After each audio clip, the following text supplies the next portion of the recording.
Hi, Adam Bazalgette here, founder of Scratch Golf Academy. Today's subject, golf downswing drills. And we're going to look at drills both for the person that comes over the top and slices, as well as for the opposite case, those that get trapped from the inside and either hit pushes or hooks.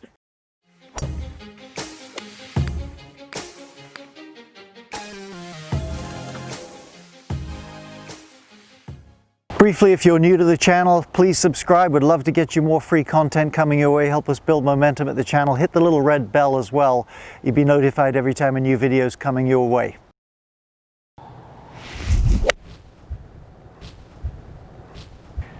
Well, that was a fairly neutral swing, I hope at least. Now, if you're a slicer, you do two things wrong that you have to fix. Let me briefly show you me demonstrating that versus a top player. Then we'll get out here and we'll work on it. Well, there's me on the left about to hit a slice. There's Paul Casey on the right. Let's have a look here. Classic sort of a slicer's tendency. Hands and club go out towards the golf ball there. Club comes down too much, too steep really, too on top of the ball. Even gets beyond the ball a little bit there. The club doesn't sort of slices across it, not the way you want to play. Now, when you look at a really top player, Paul Casey certainly qualifies. If we draw a line from club to ball at top of the backswing, the club doesn't go straight down towards the ball. It comes down more, if you like, down more towards his trail ankle there. And not only does it come down more, but he's also able to get the face of the club to rotate down towards the golf ball and square up. Okay, if this is you, you have got to start to get the feeling for how the club works down, and not only down, you've got to work on that club face. So I like an impact bag. You could use a sweater or a towel rolled up. Here's what you do. Take your setup so that that's about opposite your trail leg there.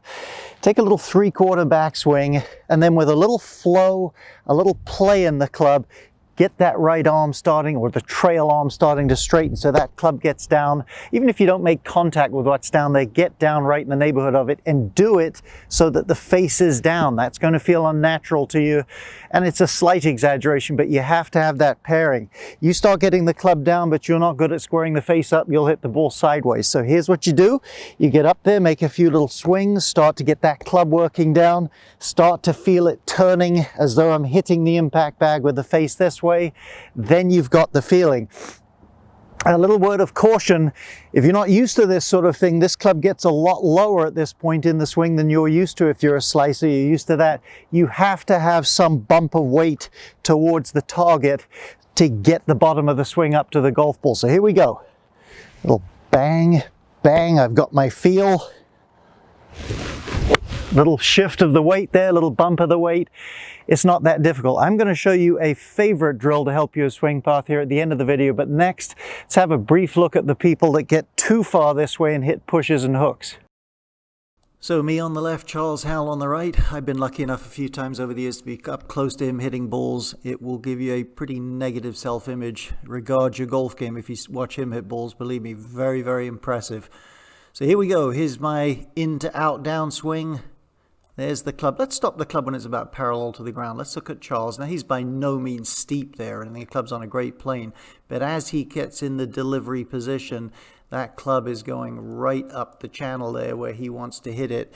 For me, I'm swinging this way, and I've either got the option to push the ball or roll the face too much, as you see there, to get it on line. Another thing you'll notice, if we get me back to this point here, look how much more engaged his upper trunk is as he hits it. Look how much more open his back and shoulders are than mine there. And you'll see that telltale high exit point with the face pretty rolled over versus the club, let's say, coming out from below the shoulder.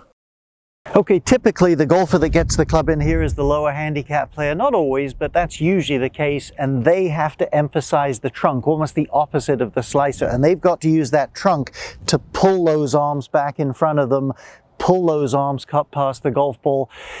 Hey, the hips are important too, but most of the time people with this problem actually use their hips relatively well. It's this segment. So here's what I'm going to recommend. Make some practice pumps pulling from here, arms nice and responsive.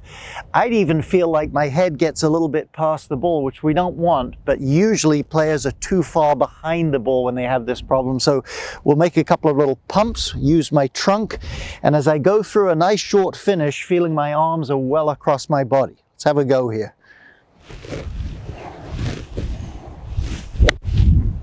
that sort of a sense there. Hit that a little bit off the toe, but I really had the feeling I was on top of the shot a lot better. Okay, final drill. This is a favorite of mine. If you're struggling with swing path going this way, out to in, so many people do, you have to feel contrast. It isn't that difficult. Here's what I would recommend. Tee a ball up. I've got an 8-iron. Put another tee, 8-10 inches back on the straight line. And all you're going to do, instead of just trying to hit good shots, feel a huge contrast. Make the club go over there. You've got to go back straight though, so clip this tee. Couldn't be any easier. If you just relax, go at about that speed. And again, your mind thrives off contrast. Once it's felt the difference, you can start to feel neutral. So hang out with this. Don't sell yourself short. You could do it in one try. Hope this helps you either way, whatever your problem is with your swing. I hope those golf downswing drills are helpful to you. I'd love a thumbs up if you enjoyed the video. Again, best of luck with your golf and thanks for watching.